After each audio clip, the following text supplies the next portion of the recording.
आज की कहानी का नाम है स्वेप्ट अवे।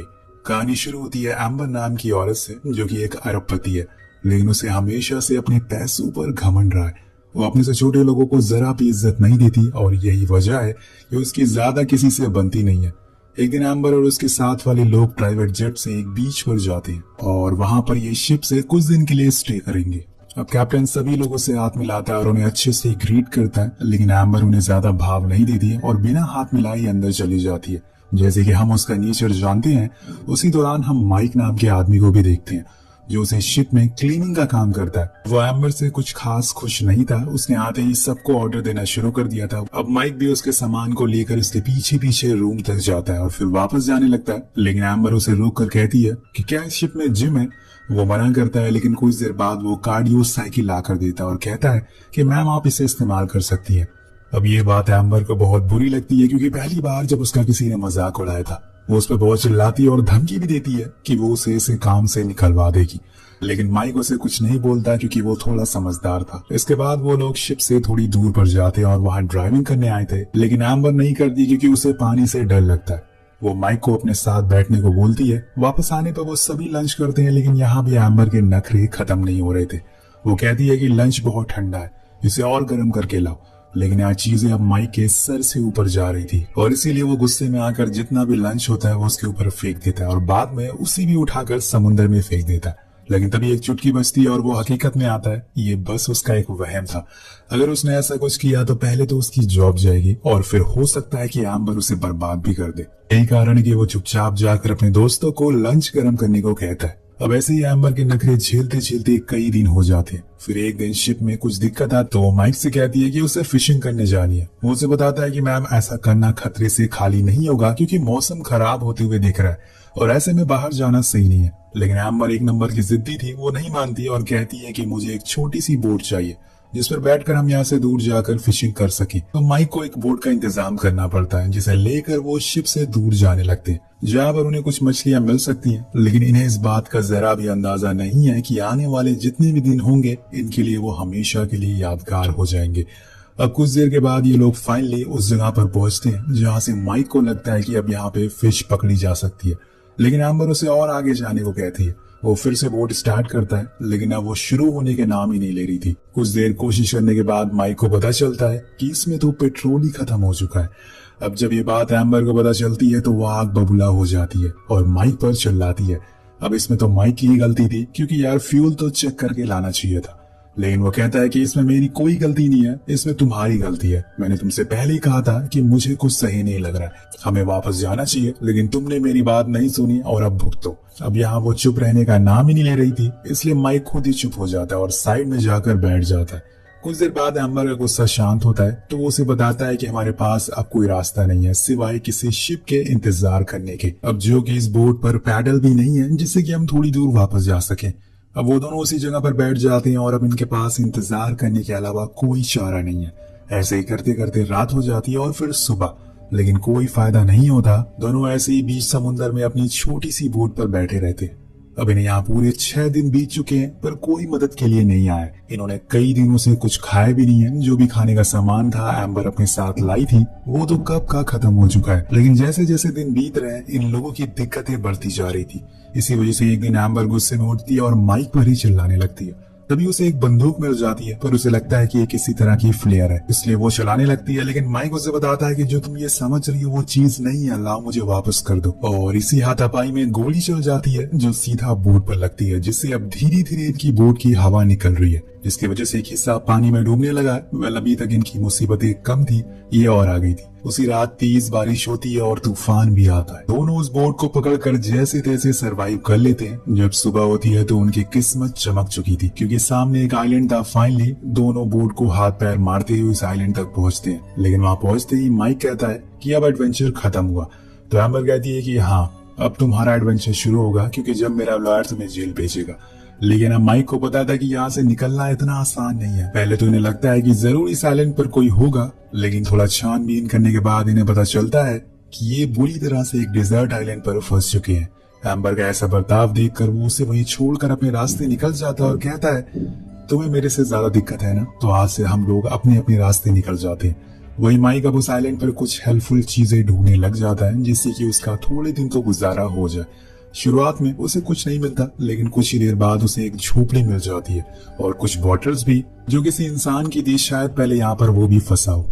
अब यहाँ उसके रहने का इंतजाम तो हो गया था, इसके बाद उसे अपने खाने का जुगाड़ करना पड़ेगा। अब पास में ही समुंदर था तो उसे ज्यादा ढूंढने की जरूरत नहीं है, लेकिन उसे थोड़ी मेहनत तो करनी पड़ेगी। इसलिए वो सबसे पहले एक नुकीले हथियार बनाता है जिससे कि वो फिश को पकड़ सके, और फिर बड़ी चालाकी से एक फिश को पकड़ लेता है और आकर उसे घर के पास आग जलाता है और आराम से खाने लगता है। वहीं दूसरी और एम्बर ने पूरे आइलैंड का चक्कर लगा लिया था, लेकिन उसे कहीं कुछ दिखाई नहीं दे रहा था। उसने अपनी पूरी जिंदगी एक एसी रूम में बिताई थी और एक चुटकी बजाने से उसे सब कुछ मिल गया था। लेकिन यहाँ पे उसे अपना गुजारा करने के लिए उसे अपने साहस और दिमाग की जरूरत पड़ने वाली है, जो कि उसके पास है ही नहीं। असल में दोस्तों, आपको इस कहानी में दो पहलू देखने को मिलेंगे। पहला ये कि कैसे एक गरीब आदमी अपनी जरूरतों को पूरा करने के लिए कोशिश करता है। अब इतनी देर चलने के बाद एम्बर थक कर वहीं बैठ जाती है। तभी उसकी नजर माइक पर पड़ती है, जो आराम से फिश खा रहा था। उसे देखकर एम्बर को जलन होने लगती है, लेकिन उसे भूख भी लगी थी, इसलिए अब उसे ईगो छोड़कर माइक से खाने की रिक्वेस्ट करनी होगी, क्योंकि अगर वो ईगो में रही तो भूखी मारी जाएगी।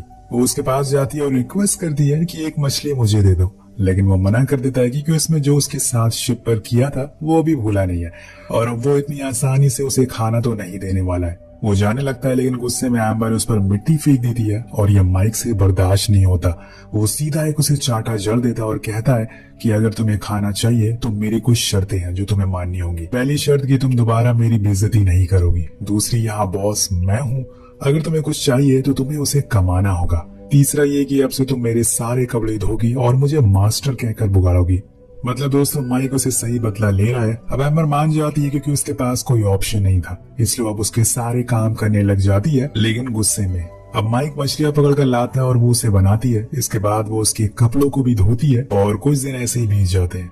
वो आग भी जलाना सीख गई थी, लेकिन माइक बहुत ही रूड बिहेव करता है उससे। एम्बर के लिए वो उसे ना तो घर में सोने देता है और ना ही सही से कुछ खाने को देता है। माइक कहता है कि अगर तुम्हें सोना है तो मेरे बेड पर सोना होगा। एम्बर भी कम नहीं थी, वो कहती है कि मैं किसी जानवर के साथ सो लूंगी, लेकिन तुम्हें किस कभी नहीं करूंगी। अब यहाँ सिचुएशन थोड़ी उल्टी होने लगती है। माइक का बिहेवियर ज्यादा रूडली होने लगा था, पर पूरे आइलैंड पर बस वही दोनों अकेले ही थे, इसलिए उन्हें मजबूरन एक दूसरे से बात करनी पड़ती है, जिसकी वजह से उनके बीच में एक अंडरस्टैंडिंग होने लगती है। एक दिन दोनों ऐसी ही मछलियां पकड़ रहे होते हैं। उसी दौरान माइक उसके करीब आ जाता है और कहता है, अब वो अपनी सारी हदों को पार कर देता है और उससे बदतमीजी करने लगता है, लेकिन फिर रुक जाता है क्योंकि माइक को यहाँ पर एम्बर से सच्चा प्यार हो गया था। वो बस दिखाना चाहता था कि ईगो हर किसी में होता है, लेकिन अपना ईगो, अपने घमंड को अपने नीचे वाले लोगों पर नहीं निकालना चाहिए। वो फिर वहां से चला जाता है, जिसके बाद एम्बर को समझ आता है कि वो वैसा नहीं है जैसा कि वो उसे समझती है, इसलिए वो उसके पास जाकर उसे माफी मांगती है। वो भी उसे पसंद करने लगी थी।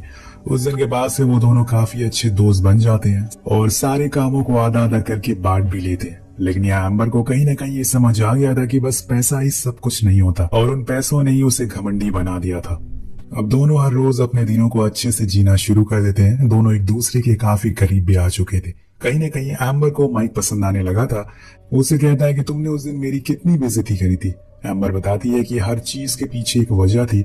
मेरे हस्बैंड के साथ मेरा डिवोर्स होने वाला है, जिस वजह से मैं बहुत ही इरिटेट हो चुकी थी और सभी के ऊपर चिल्ला रही थी। और ये बताते हुए वो रोने लगती है, तो माइक उसे फिर से संभालता है। इसके बाद से यहाँ पर उनके लिए एक नए जीवन की शुरुआत होती है।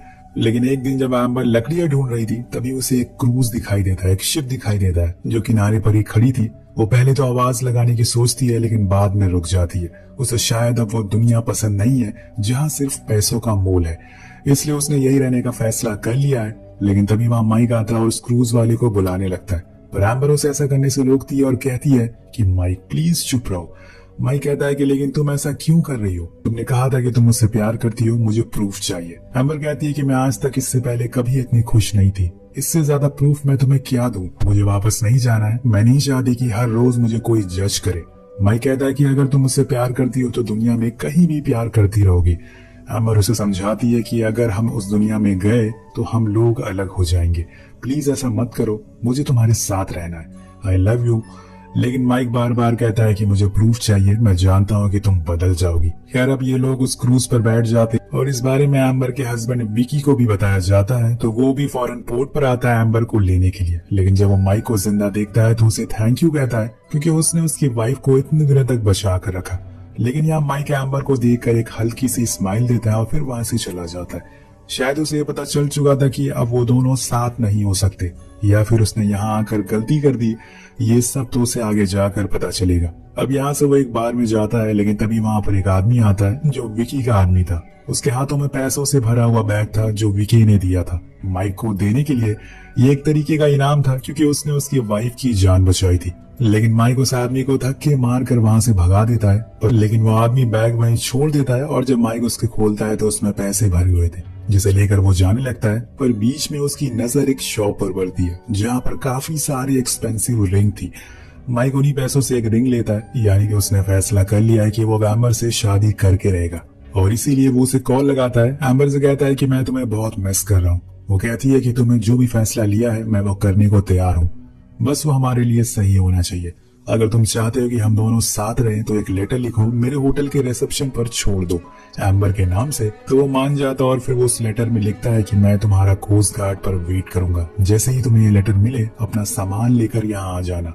जिसके बाद हम लोग ये सब छोड़कर लंदन चले जाएंगे और अपनी नई जिंदगी की शुरुआत करेंगे। अब वो उस लेटर को रिसेप्शन पर छोड़ देता है, लेकिन उसकी किस्मत शुरू से ही खराब थी, क्योंकि सुबह एम्बर से पहले वहाँ विकी आ जाता है और वो रिसेप्शन पर पड़े हुए लेटर को देख लेता है और सब कुछ समझ जाता है कि आखिर इतने दिनों तक वहाँ पर चला क्या था। इसलिए वो उसी समय एम्बर से कहता है कि चलो हमें न्यूयॉर्क के लिए निकलना है। उसे तो पता था कि माइक ने उस लेटर को लिखा होगा, लेकिन अभी तक वो आया क्यों नहीं, इसी सोच में वो डूबी रहती है। पर कुछ ही देर बाद वो चॉपर में बैठ जाते हैं और तभी भागते हुए एक लड़का आता है। उसके हाथ में एक लेटर था जो एम्बर के लिए था। वो जब उसे खोलती है तो वो असल में माइक का लेटर था, जिसमें लिखा था कि मैं तुमसे कोई प्यार नहीं करती, वो जो कुछ उस आइलैंड पर हुआ था वो बस एक टाइम पास था। लेकिन रुकिए दोस्तों, जरा ये लेटर असल में माइक ने नहीं बल्कि विकी ने लिखा है, और उसने उस लड़की से एम्बर को देने को कहा था, जिससे कि उसे ये लगे कि माइक उसे कभी प्यार ही नहीं करता और उसे धोखा देना चाहता है। और यह एम्बर को इस बात पर यकीन हो जाता है कि माइक सच बोल रहा, उस लेटर में जो भी लिखा है वो सच है। वो पूरी तरह से टूट जाती है। लेकिन वहां दूसरी ओर जब माइक को पता चलता है कि एम्बर न्यूयॉर्क जाने वाली है, उसे ये लगने लगा था कि शायद वो उसे प्यार ही नहीं करती, लेकिन वो उसे एक आखिरी बार देखना चाहता था। इसलिए वो भागते हुए उसके पास जाता है, पर तब तक उसके प्यार उसकी एम्बर जा चुकी थी। वो चीखता है, चिल्लाता है, लेकिन एम्बर नहीं रुकती है और उसकी नजरों से दूर हो जाती है। वो उसकी तरफ वही रिंग फेंकता है, पर वो जाकर समुद्र में गिर जाती है और दोनों की कहानी अधूरी रह जाती है। दोनों पूरी उम्र इसी सवाल में जीते रहेंगे और फंसे रहेंगे कि आखिर उसने ऐसा क्यों किया। इसीलिए कहते हैं कि समय का कोई भरोसा नहीं है, कब वो आपके दुश्मन को आपका हमसफर बना देगा, कब आपके चाहने वालों को आपका दुश्मन। इन दोनों के साथ भी वही हुआ। इन्होंने कभी नहीं सोचा था कि इस तरह से इनकी कहानी का अंत होगा।